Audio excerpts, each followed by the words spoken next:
নমস্কার বন্ধুরা, দিদির রান্নাঘর উইথ ব্লগ চ্যানেলে আপনাদের প্রত্যেককে স্বাগত। দেখুন, আজকে নিয়ে চলে এসেছি খুব সুন্দর একটা ঘন্ট, শাকের ঘন্ট। তো আজকের এই শাকের ঘন্টের রেসিপিটা আমি কিভাবে বানালাম চলুন দেখে নিন। তো দেখুন বন্ধুরা, আজকের রান্নার জন্য কড়াইতে তেল বসিয়ে দিয়েছি। আর এইদিকে এখানে আমি নিয়েছি 3 রকমের শাক একসাথে। এখানে আছে কলমি শাক, শান্তি শাক, আর একটা কী ধরনের শাক আছে আমি জানি না।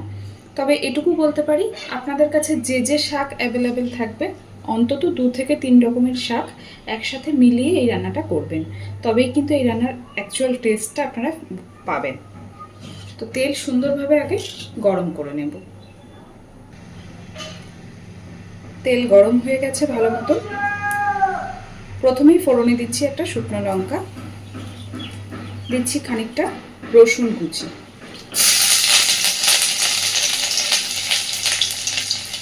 আমার এখানে বাজারে একজন কাকিমা বসেন শাক নিয়ে, আমি তার কাছ থেকেই নিয়ে আসি।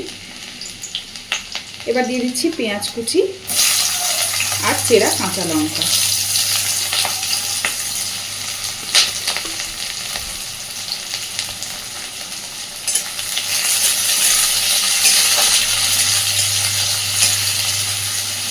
তো সেই কারণেই কাকিমা যে যে শাকগুলো দিয়ে বলে এগুলো খেয়ে দেখ ভালো লাগবে, আমি সেইভাবে নিয়ে আসি। কিছু কিছু শাক তো কমন যেগুলো চিনি, যেমন কলমি শাক, লাল শাক, পালং শাক। তবে এই রান্নাটাতে আপনারা পালং শাকেরও ব্যবহার করতে পারেন। পেঁয়াজটাকে হালকা একটু ভেজে নিয়ে এর মধ্যে এবার দিয়ে দেব আমি একটা আলু, মিডিয়াম সাইজের একটা আলু ছোট্ট ছোট্ট করে কেটে রেখেছি, সেই আলুটা। আপনারা কিন্তু চাইলে এই রান্নাটাতে বেগুনেরও ব্যবহার করতে পারেন।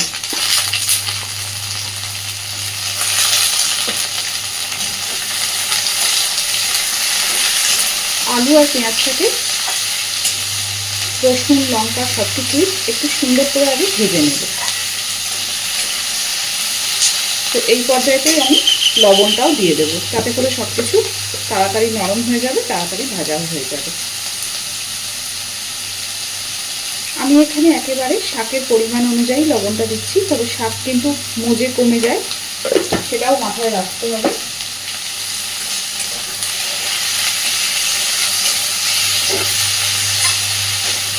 ভালোভাবে সব কিছুকে নেড়ে চেড়ে মিশিয়ে দেবো। দিয়ে দেবো হলুদ গুঁড়ো।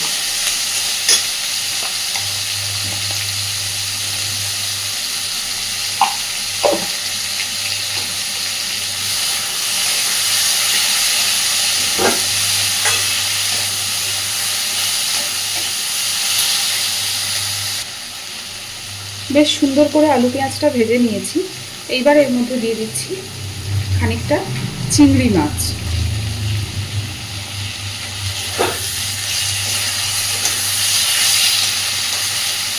অবশ্যই চিংড়ি মাছটা ব্যবহার করতে চেষ্টা করবেন।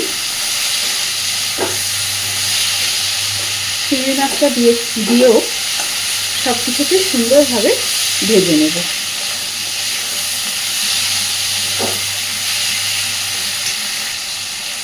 ভিডিওটা অন করা হয়নি, এখানে আমি সামান্য একটু লঙ্কার গুঁড়ো দিলাম, কারণ আমার এই কাঁচা লঙ্কাগুলি খুব একটা ঝাল নয়, আপনারা ঝালটা বুঝেই ব্যবহার করবেন। তো চিংড়ি মাছ দেওয়ার পরেও সব কিছু সুন্দর ভাজা হয়ে গেছে।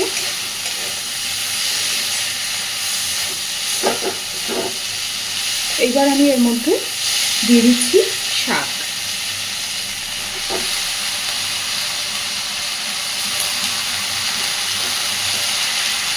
শাকটা নাড়তে নাড়তে সঙ্গে সঙ্গেই একদম কমে যাবে।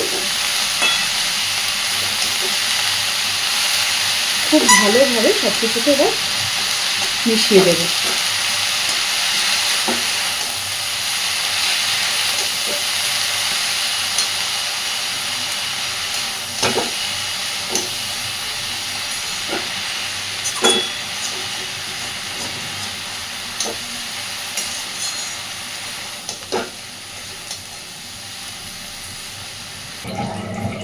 দেখুন বন্ধুরা, শাক কতটা কমে গেছে, আর শাক থেকে আস্তে আস্তে যা জল বেরোচ্ছে তাতেই কিন্তু আলু ভাজা সব কিছু সুন্দর সিদ্ধ হয়ে যাবে। এইবার একদম পুরো শুকনো শুকনো হওয়া পর্যন্ত আগে ভেজে নেব।